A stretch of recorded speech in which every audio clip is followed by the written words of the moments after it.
लीला अमृत कथासार अध्याय 4. श्री गणेशाय नमः. विमर्श आणि चंद्रसेन राजाची कथा. भक्ताच्या मनामध्ये असे देवाजवळ प्रेम असते, त्याप्रमाणे देवाच्या मनामध्येही भक्ताबद्दल प्रेम असते. अशा कितीतरी कथा प्रसिद्ध आहेत. त्यापैकी एक कथा सूत नावाच्या भक्तांना सांगत आहेत. पुरातन काळी विदर्शन नावाचा एक राजा होता. किरात देशात तो राज्य करीत होता. तो शूरवीर होता. कितीही शक्तिशाली शत्रू असले तरी त्याचे किरात राजासमोर काही चालत नव्हते. सर्वजण या राजाला भिवून होते. राजाला शिकारीचाही छंद होता. अनेक मुक्या जनावरांना राजा मारत होता. राजाचा शक्तीचा गर्व होता, त्यामुळे त्याच्या हातून अनेक प्रकारची तापसी कृत्ये होत होती. तापस कर्मामुळे राजाचे पाप वाढत होते. विदर्शन राजाच्या हातून एक गोष्ट चांगली घडत होती, ती म्हणजे राजा हा शिवभक्त होता. रोजच्या रोज राजा शंकराची शास्त्रसिद्ध पद्धतीने पूजा करीत असे, त्यामुळे त्याचे पुण्य वाढत होते. राजाच्या पट्टराणीने नाव कुमुदती असे होते. ती सौंदर्यशाली होती, तसेच ती अतिशय व्यवहारदक्ष होती. तिची आपल्या पतीवर अपार प्रीती होती. राजाचेही आपल्या पत्नीवर प्रेम होते व तो नेहमी पत्नीला मान देत असे. ती जे काही बोलेल ते एकाग्रतेने श्रवण करत असे. कुमुदिती राणी विचार करत होती की आपला पती एवढी शास्त्रसिद्ध पद्धतीने पूजा करतो, परंतु त्याचे आचरण तामस का आहे? याचे रहस्य आपण आपल्या पतीलाच विचारे असे तिने वाटले. एके दिवशी संधी साधून तिने राजाला विचारले, आपण एकीकडे पुण्य वाढेल असे कर्म करता, मग पाप वाढेल असे कर्म तुमच्या हातून का घडते? त्याचे उत्तर तुम्ही मला समजावून सांगा. मला या प्रश्नाचे उत्तर सापडेना, म्हणून मी प्रश्न विचारला आहे. राजा विमर्शने पत्नीला प्रश्न समजावून घेतला. तो म्हणाला, मी शिवाची आराधना करतो. सोमवारचा प्रदोषाचा उपवास करतो. शिवकथा श्रद्धेने एकाग्रतेने ऐकतो, परंतु माझ्या मनातील पापी विचार पूर्णपणे नाहीसे होत नाहीत. याचे कारण म्हणजे मागील जन्माची माझी कथा. मागील जन्माचे मी स्मरण करू शकतो. मागील जन्मी मी पंच नावाच्या नगरात वास्तव्य करीत होतो. माझा मागील जन्म मानवाचा म्हणून श्वानाचा होता. एके दिवशी एका शिवलिंग मंदिराच्या बाहेर मला काही खावयास मिळेल या आशेने मी उभा होतो. तो महाशिवरात्रीचा दिवस होता. शिवनामाचा सर्वत्र जय जयकार सुरू होता. अनेक भक्त शिवाची मनोभावाने पूजा करत होते. मंदिरात सर्वत्र मंगलमय वातावरण पसरलेले होते. भक्तांना प्रसाद दिला जात होता. मलाही प्रसाद मिळेल या आशेने मी उभा होतो.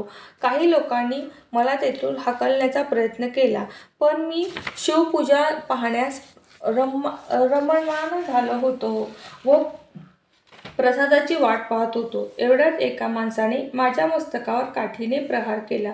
मी देवळाच्या उजवीकडे प्रदक्षिणा घालत जोराने पळालो. तसाच पुन्हा मंदिरासमोर उभा राहिलो. पुन्हा माझ्या मस्तकावर काठीने प्रहार करण्यात आला. त्यावेळी देवळाच्या उजव्या बाजूने पळत पुन्हा प्रदक्षिणा पूर्ण करून समोर येऊन उभा राहिलो. कितीही प्रयत्न केला तरी मी तेथून जात नाही. हे पाहून मला एकाने बाण मारला. त्या माझ्या मस्तकी लागला आणि मी शंकराच्या पिंडीकडे पाहत शिवनामाचा जयजयकार करत मी देह सोडला. मागील जन्मी अशा प्रकारे नकळत माझे हातून शिवाची आराधना झाली, त्यामुळे मला जन्मी राजपद प्राप्त झाले. परंतु श्वानाचे अनेक दुर्गुण या जन्मीही शिल्लक राहिले. सद्गुणी वाढवण्यासाठी कितीही प्रयत्न केला तरी दुर्गुण आड येतात. राजाची मागील जन्माची कथा राणीने ऐकली. तिला वाटले आपला मागील जन्म राजाला विचारावा. तिच्या मनात कुतूहलाचे जागृत झाले. तिने राजाला विचारले, राजा, आता माझा मागील जन्म आपण मला सांगाल का? माझ्या मागील जन्माची कथा मला ऐकण्यासाठी इच्छा निर्माण झाली आहे. राजाने राणीची उत्सुकता जाणली. राजा राणीच्या मागील जन्माची कथा सांगू लागला. हे राणी, मागील जन्मी तू एक कबुतरीण होती. एके दिवशी तुझ्या तोंडात मांसाचा तुकडा धरून तू आकाशात संचार करीत होती. तेवढ्यात एका ससाण्याने तुला पाहिले. तो तुझा पाठलाग करू लागला. जवळपास एक शंकराचे मंदिर होते. तू घाबरून देवळाच्या भोवती उजवीकडून 3 प्रदक्षिणा घातल्या. नकळत तुझे पुण्य जोडले गेले. तू घाबरलेली होतीस, दमून गेली होतीस. ससाण्याने तुझ्यावर झडप घातली आणि तुझे प्राणज्योत माळवली. तुझे कलेवर शंकराच्या मंदिरासमोर पडले. एवढे पुण्याई तुझ्या लाभल्यामुळे या जन्मी राणी झालीस. सहज जरी हातून सत्कर्म झाले तरी याचे पुण्यफळ प्राप्त होत असते. आपल्या मागील जन्माची कथा ऐकून राणीला आश्चर्य वाटले. राणी कुमुदिनीने पुन्हा राजाला प्रश्न केला, या जन्मानंतर आपणाला कोणता जन्म लाभणार आहे, हे मला आपण सांगाल काय? आपणास अनेक गोष्टीचे ज्ञान आहे, तरी आपण पुढील जन्माचे रहस्य सांगावे. थोडा वेळ राजाने विचार केला आणि राजा बोलू लागला, मी पुढील जन्म मानव कुळातच घेणार आहे. तुझाही मानव कुळात जन्म होऊन तू जया नावाची राजकन्या होशील. त्या जन्मात देखील आपल्या दोघांचा विवाह संपन्न होईल. आपण सुखाचा संसार होईल. आपले राज्यही वाढेल. त्यानंतर माझा जन्म सौराष्ट्रात होणार आहे आणि तुझा जन्म कलिंग देशात होणार आहे. याची जन्मात तुला माझा पुन्हा विवाह करणार आहे. चौथ्या जन्मात देखील तुझा जन्म गंधार देशात होणार आहे. तुझा जन्म मगध देशामध्ये होणार आहे. त्यावेळी तुझा हा माझा पुन्हा विवाह होईल. पुढील जन्माची कथा ऐकून राणीला आश्चर्य वाटले. त्यामुळे जन्माची कथा ऐकण्यासाठी राणी उत्सुक झाली. विमर्शन राजा पुढील जन्माची कथा सांगू लागला. राणी ऐकू लागली. हे राणी, 5वा जन्म अवंतीला होईल. अवंतीला मी राजा होईल. तू दासाई राजाची कन्या होशील. याही जन्मात तुझा आणि माझा विवाह संपन्न होईल. 6व्या जन्मात देखील मी आर्याधिपती होईल. तू ययाती राजाची कन्या होणार आहेस आणि या जन्मात तुझा अपार सौंदर्य लाभणार आहे. जन्मात देखील तुझा आणि माझा विवाह संपन्न होणार आहे. 7व्या जन्मात मी पांड्य राजा होणार आहे. त्यावेळी तू पद्मज कन्या वसुवती होणार आहेस. याची जन्मात तुला आणि माझा विवाह संपन्न होणार आहे. या जन्मात सद्गुणांनी पूजा केल्यामुळे आपली अपार कीर्ती वाढणार आहे. माझ्या हातून धर्माचा प्रसार होणार आहे. माझी शिवाची उपासना या जन्मात अतिशय वाढणार आहे. आयुष्याच्या उत्तरार्धात मी वानप्रस्थ आश्रमाचा स्वीकार करेन. पुत्राच्या स्वाधीन सर्व राज्य देऊन पुढील तपश्चर्या पूर्ण करण्यासाठी वनात निघून जाईल. यानंतर शिवपंथाची दीक्षा प्राप्त होऊन तपश्चर्या पूर्ण करता येईल. या जन्मातील मृत्यूनंतर पुढील जन्मी कैलास पर्वतावर भगवान श्री शंकराच्या चरणकमळाजवळ तुझ्यासह मला पवित्र स्थान प्राप्त होईल. राजाचे हे भविष्यवचन ऐकून राणी अतिशय आनंदी झाली. तिने भगवान शंकरांना मनोभावाने वंदन केले. शौनक व इतर ऋषींनी कथा सांगत असताना सूत म्हणाले, विमर्श राजाने सांगितल्याप्रमाणे सर्व जन्म घेऊन राजा अप्राप्य असा शिवचरणाशी विलीन झाला. शिवाची आराधना केल्यामुळे हे पद त्याला प्राप्त झाले. श्री शंकराच्या महतीने आणखी एक कथा आहे. पुरातन काळी उज्जैनीतील एक चंद्रसेन नावाचा राजा राज्य करत होता. उज्जयिनी येथे 12 ज्योतिर्लिंगापैकी एक महाकाळेश्वर नावाचे लिंग आहे. तो राजा नित्य नियमाने या लिंगाची पूजा अर्चा करत होता. आपल्या प्रजेचेही तो सेवा करत असे. तो सत्याचे व न्यायाने वागत होता. त्यामुळे प्रजाही राजावर अतिशय प्रेम करीत होती. सर्व प्रजेचा राजाने विश्वास संपादन केला होता. चंद्रसेन राजाला मणिभद्र नावाचा एक जिवलग मित्र होता. राजाचे त्याच्यावर अतिशय प्रेम होते. मणिभद्राने अमूल्य असा एक तेजस्वी मणी चंद्रसेन राजाला आणून दिला होता. त्या मण्याचे ते चंद्रासारखे आल्हाददायक होते. या मण्याला अष्टधातून स्पर्श झाला की त्याचे सुवर्णात रूपांतर होत असे. कोणी त्या मण्याचे दर्शन घेतले तर सर्व रोगावर नाश होत असे. निरनिराळ्या प्रकारे उपयोगी पडणारा असा हा मणी होता. राजाला कारभार सुखाने चाललेला होता. त्यामुळे दुष्काळ अथवा अवर्षण राज्यात नव्हते. राज्यातील गरिबी संपुष्टात आली होती. राजाने तो मणी आपल्या अंगावर घातला तर राजाला दिव्य तेज प्राप्त झाले. असे हा मणी घालून राजा युद्धास जात असे आणि विजय प्राप्त करून घेत असे. या अनमोल मण्याचा राजाला फार उपयोग झाला. अनेक वैरी राजाचे मित्र बनले. राजाने कोणीही संघर्ष करावयास तयार होईना. राजा नेहमी शिवभक्तीला रमून जाईल. राजाकडे ऐश्वर्य होते, काही कमतरता नव्हती. प्रभू प्रेमात तो रमून गेला होता. त्याचे वाढलेले ऐश्वर्य पाहून इतरांच्या मनात द्वेष निर्माण होत असे. एके दिवशी सर्व राजाने विचार केला की चंद्रसेन राजाशी आपण एकट्याने लढून काही उपयोग नाही. यासाठी आपल्या सर्वांनी एकी होणे आवश्यक आहे. आपण सर्वजण एकत्र झालो तर निश्चितच त्या राजाला पराजय करू शकतो. हा विचार सर्व राजांना पटला आणि त्यांनी सर्वत्र सेना निर्माण केली. सर्वांनी मिळून संगमतेने उज्जैन नगरात वेढा घातला. आपला एक खास दूत राजाकडे पाठविला. त्या दूताबरोबर एक संदेश दिला होता. तो असा की, हे राजा, तुझ्या गळ्यातील तेजस्वी मणी आम्हाला दे. तो जर तू दिला नाहीस तर तुला आम्हाला सर्वांबरोबर युद्ध करावे भाग पडेल. आम्ही सर्व राजे एकत्र आलो आहेत. चंद्रसेन राजाला काहीच माहीत नव्हते, परंतु दूताचा निरोप ऐकून त्याला फार वाईट वाटले. त्या दिव्य मण्याच्या लोभासाठी सर्व राजे एकत्र आले. त्याने पाहिले, आपल्याकडे संपत्ती वैभव लोकांना पाहावंच नाही हे त्यांना ओळखले. आपले सौंदर्य, आपले धन, आपली विद्या, वैभव, भूषणे, आपले प्रेम आणि उपभोगाची लासा त्यांच्यामुळे अनेक प्रकारचे संघर्ष वाढतात. मोठमोठ्या प्रकारची संकटे निर्माण होतात. यातून काय मार्ग काढावा हे राजाला काही कळेना.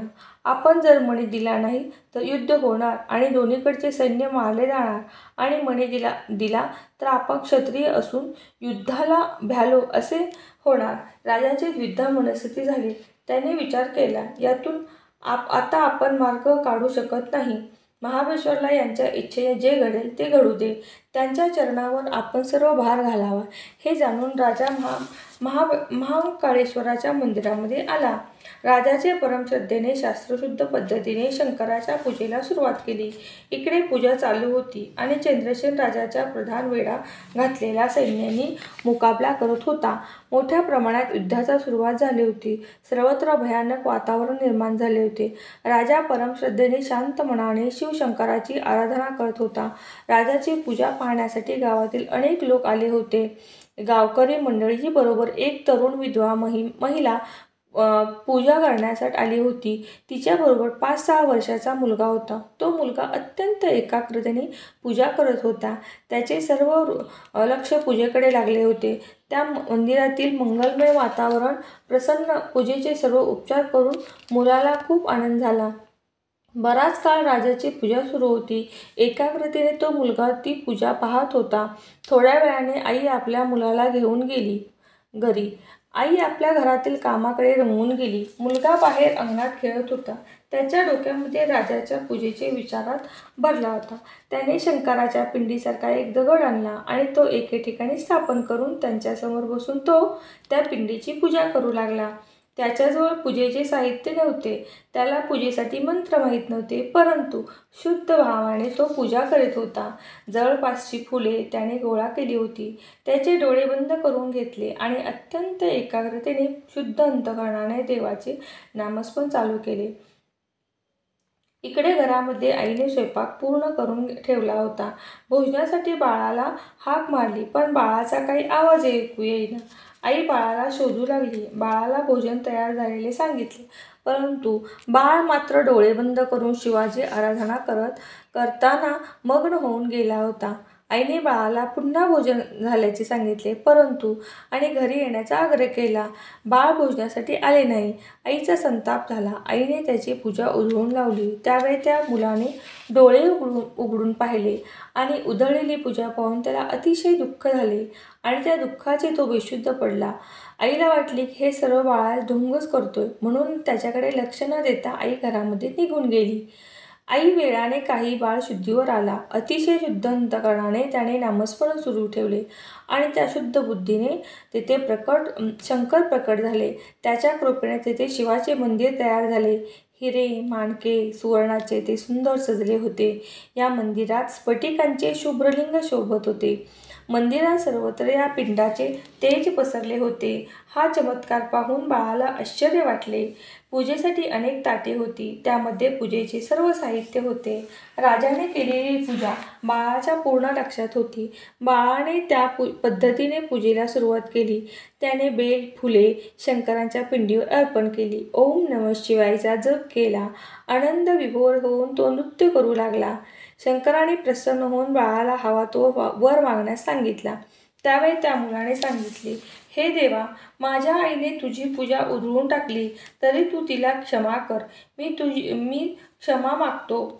क्षमा मागतो. त्याप्रमाणे शंकराने तथास्तु म्हणून त्याला आशीर्वाद दिला. शंकराच्या दर्शनासाठी आईला घेऊन येण्यासाठी मुलगा घरात आला.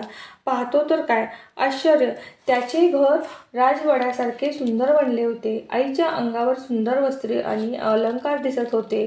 ते पाहून आई अतिशय आश्चर्यचकित झाली. मुलाने आईला शंकराच्या दर्शनाची हकीकत सांगितली आणि तूही दर्शनाला चल असे म्हणत तो तिला बाहेर ओढू लागला. आईने बाहेर येऊन शंकराचे दर्शन घेतले. त्यांना साष्टांग नमस्कार घातला. ही बातमी राजाच्या कानावर पडली. गावातही सर्वत्र बातमी पसरली. या भाविक मुलाला पाहण्यासाठी लोकांची गर्दी केली. नगरात बाहेर त्या शत्रूंनी गराडा घातला होता आणि लढावयास सुरुवात केली. त्यांनाही ही बातमी त्यावेळी कळली.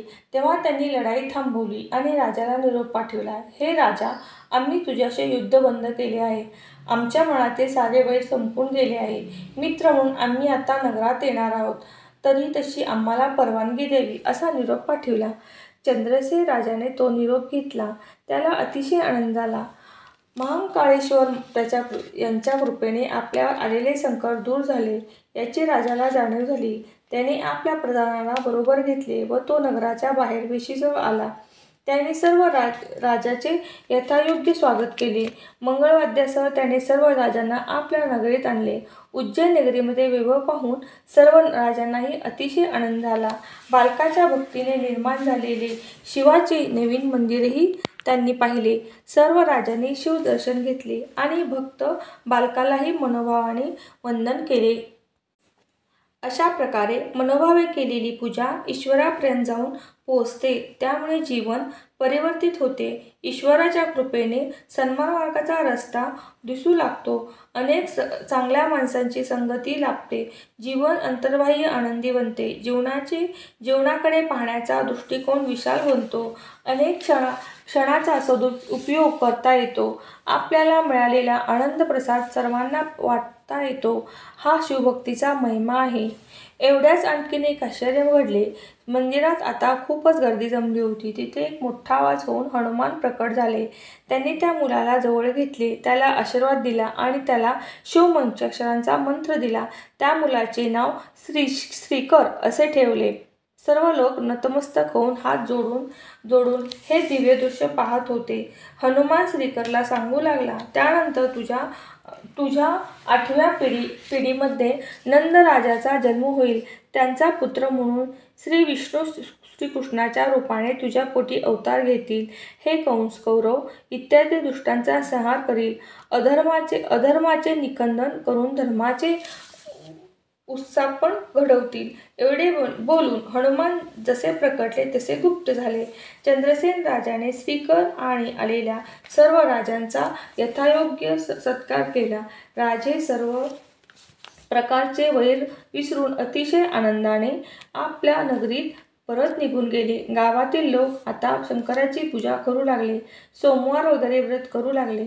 अशा प्रकारे विमर्शन राजा आणि चंद्रसेन राजा याची कथा असलेला हा अध्याय परमश्रद्धेने वाचावा. भक्तिभावाने आराधना करावी, म्हणजे आपल्यातील देव प्रकट होईल.